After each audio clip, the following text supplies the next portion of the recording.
Smoking is injurious to health. Smoking causes cancer. പുകവലി ആരോഗ്യത്തിന് ഹാനികരം. പുകവലി അർബുദത്തിന് കാരണമാകുന്നു. മയക്കുമരുന്ന്, സൈക്കോട്രോപിക് ലഹരി പദാർത്ഥങ്ങളുടെ ഉപയോഗവും വിൽപ്പനയും കടത്തും നിയമപ്രകാരം നിരോധിച്ചിട്ടുള്ളതും കഠിന തടവും ശിക്ഷയും ലഭിക്കാവുന്നതുമാണ്.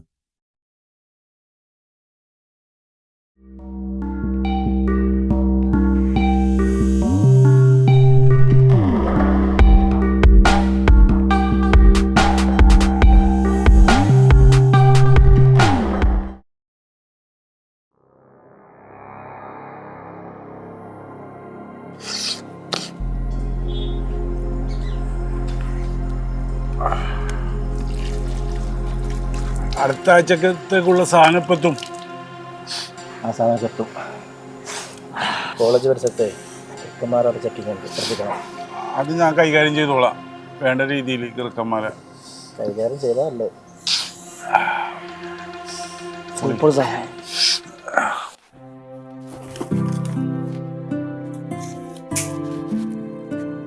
മതിയമ്മേ, ബസ്സിലെ സമയമായി.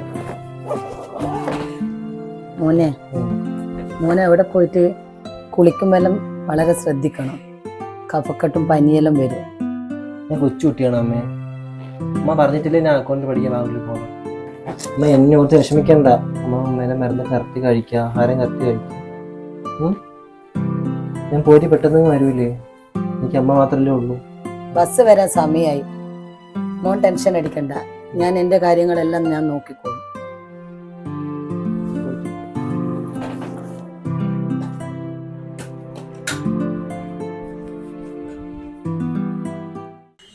അല്ല മോളെ, ഇന്നത്തെ എക്സാം എങ്ങനെയുണ്ടായിരുന്നു? കുഴപ്പമില്ലായിരുന്നോ?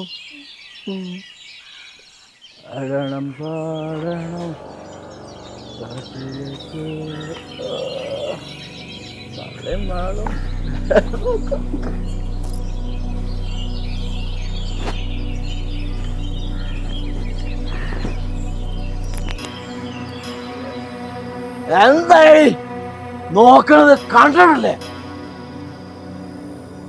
ആളെ മാളും. എന്തേടി പോലീസ് അറസ്റ്റ് ചെയ്തുകൊണ്ടുപോയപ്പോ അല്ല കാണാൻ എവിടെയാണേടി? നോക്കിക്കേനു ഒരു ഇലക്കയിലെ കാട്ടിലെ ബിജു. എടി നിന്റെ ആങ്ങളെ ബിജു എന്നും മണ്ണാൻ കേട്ടേടി.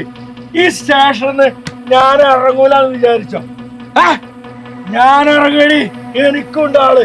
മനസ്സിലായോ? നിങ്ങൾ കുടിച്ചോണ്ടാ വന്നേക്കണേ? ഞാൻ കുടിക്കും. പ്രാവശ്യം പറഞ്ഞിട്ടുണ്ട് ഇങ്ങോട്ട് കുടിച്ചിട്ട് വരരുത്. ഒരു മോളുള്ള വീടല്ലേ ഇത്? നാട്ടുകാരെ കൊണ്ട് കഴിക്കാൻ വേണ്ടിയാണോ?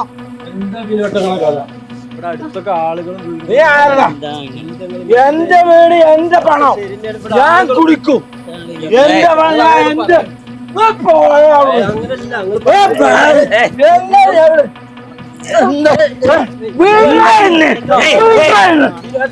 എന്താ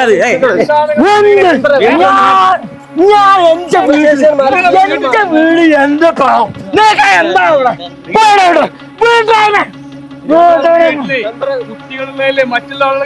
കുട്ടികളെ ചട്ടോളി. എനിക്കറിയാം എന്റെ വീട്. ഞാൻ എപ്പോഴും എനിക്കറിയാം എങ്ങനെ ഇറങ്ങണമെന്ന്. അറിയോ?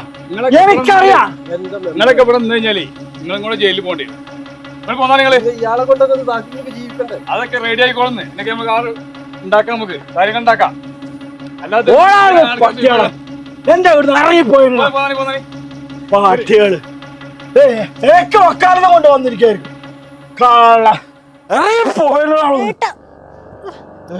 ചോറാണ്. ആരാണ് ഇവരൊക്കെ? ഞാൻ ഇല്ലാതെ നേരത്തെ ഇവരൊക്കെ ഇവിടെ കേറി വരാറില്ല. ഇല്ലടി എന്റെ കാച്ച കൂച്ച കേറി പോണു. കള്ളപ്പാന്നികള് എന്റെ വീട്ടിൽ വന്നിട്ട്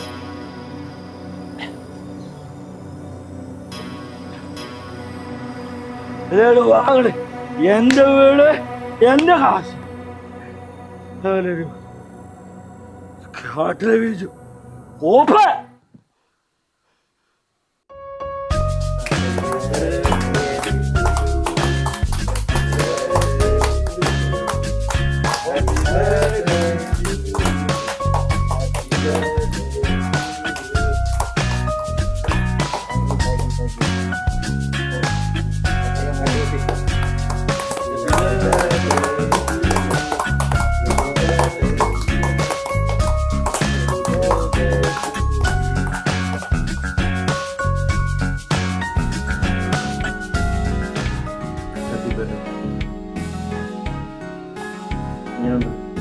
പോത്തൊക്കെയായിട്ടില്ല നമുക്കൊന്നുമില്ല.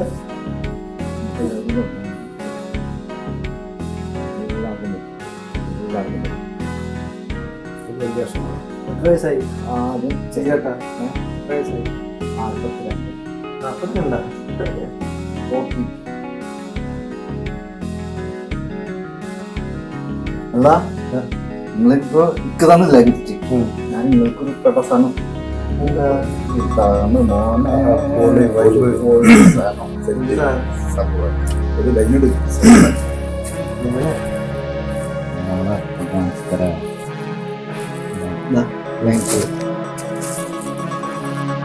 എന്ത് സാധനം?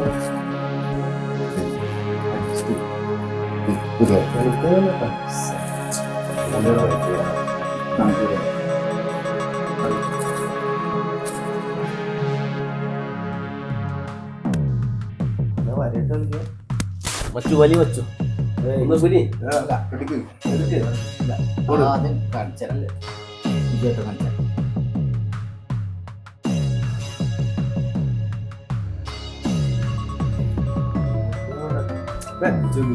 ഇല്ലല്ല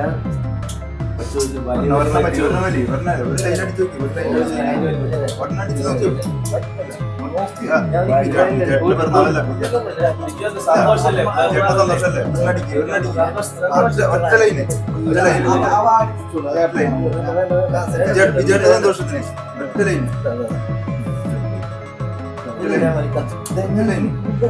ഇങ്ങനെ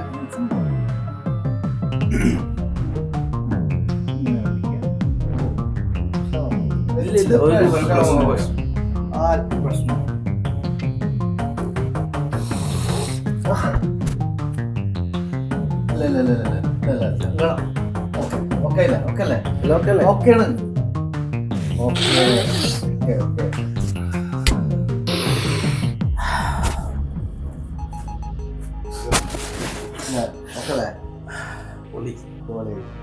ക്യാഷിന് എന്തെങ്കിലുമൊക്കെ ആവശ്യങ്ങളെ പറഞ്ഞാൽ മതി.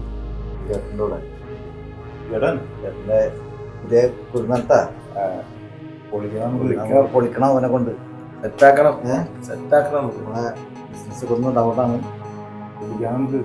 അല്ല ഈ സ്കൂളിൽ മാത്രം പോരാ, അടുത്ത സ്കൂളും സെറ്റാക്കണം. ആക്കി എല്ലാം റെഡി ആയിരിക്കാൻ ചേട്ടാ.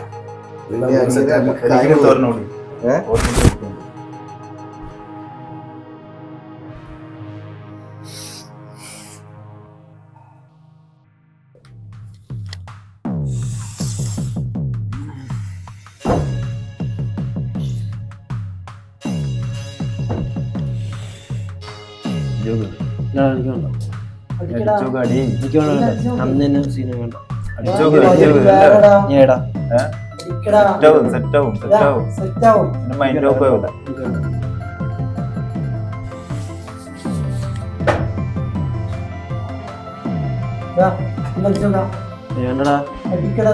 വേണ്ടടാ വേണ്ട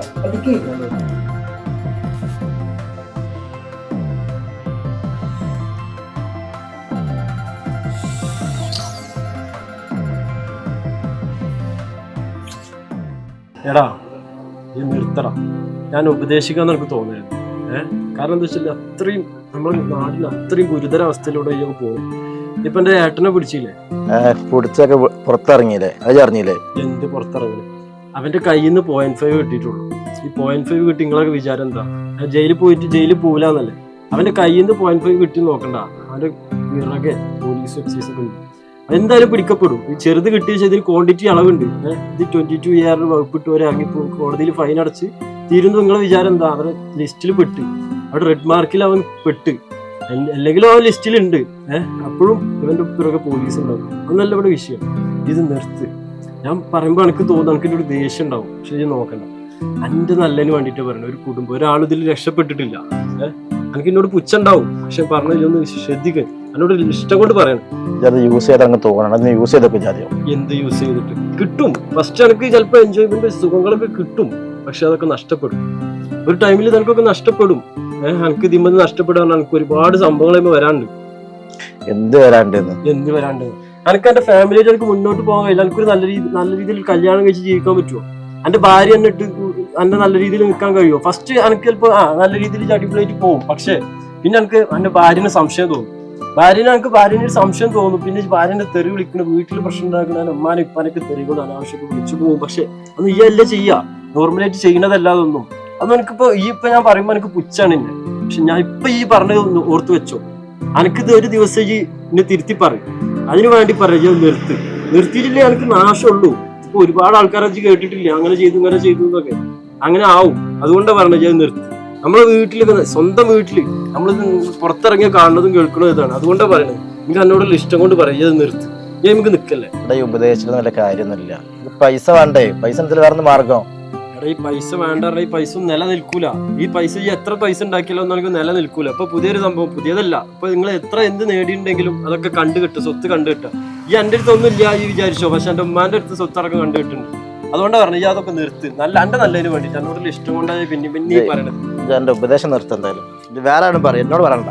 എന്നോടൊന്നും നമ്മളാ സൗഹൃദങ്ങൾ ഉണ്ടായിക്കോളൂ. വേറെ ആരെങ്കിലും പറയും, ഏറ്റവും നല്ലതാണ്. ഇപ്പൊ കാണുന്ന പരിചയം എന്തെങ്കിലും ഉണ്ടാവും. എടാ ഈ ഒന്ന് മനസ്സിലാക്ക്, നിന്റെ നല്ലതിന് വേണ്ടിട്ട് അതൊക്കെ പറയുന്നു. നിന്നോട് ഞാൻ അന്നേ പറഞ്ഞതാ, കാട്ടിലെ ബിജുവായിട്ട് നിനക്ക് എന്താ ബന്ധം? നിങ്ങൾക്ക് ഇപ്പോഴും എന്നെ സംശയിക്ക. അവൻ എന്റെ കൂടെ പഠിച്ചാന്ന് പല പ്രാവശ്യം ഞാൻ അങ്ങോട്ട് പറഞ്ഞതല്ലേ. കൂടെ പഠിച്ചതായാലും ശരി, കളിച്ചതായാലും ശരി, അവൻ അടുത്ത് തന്നെ എന്റെ കസ്റ്റഡിയിലും. അപ്പൊ അറിയാവൻ എന്റെ കൈയിന്റെ ബലം. ആ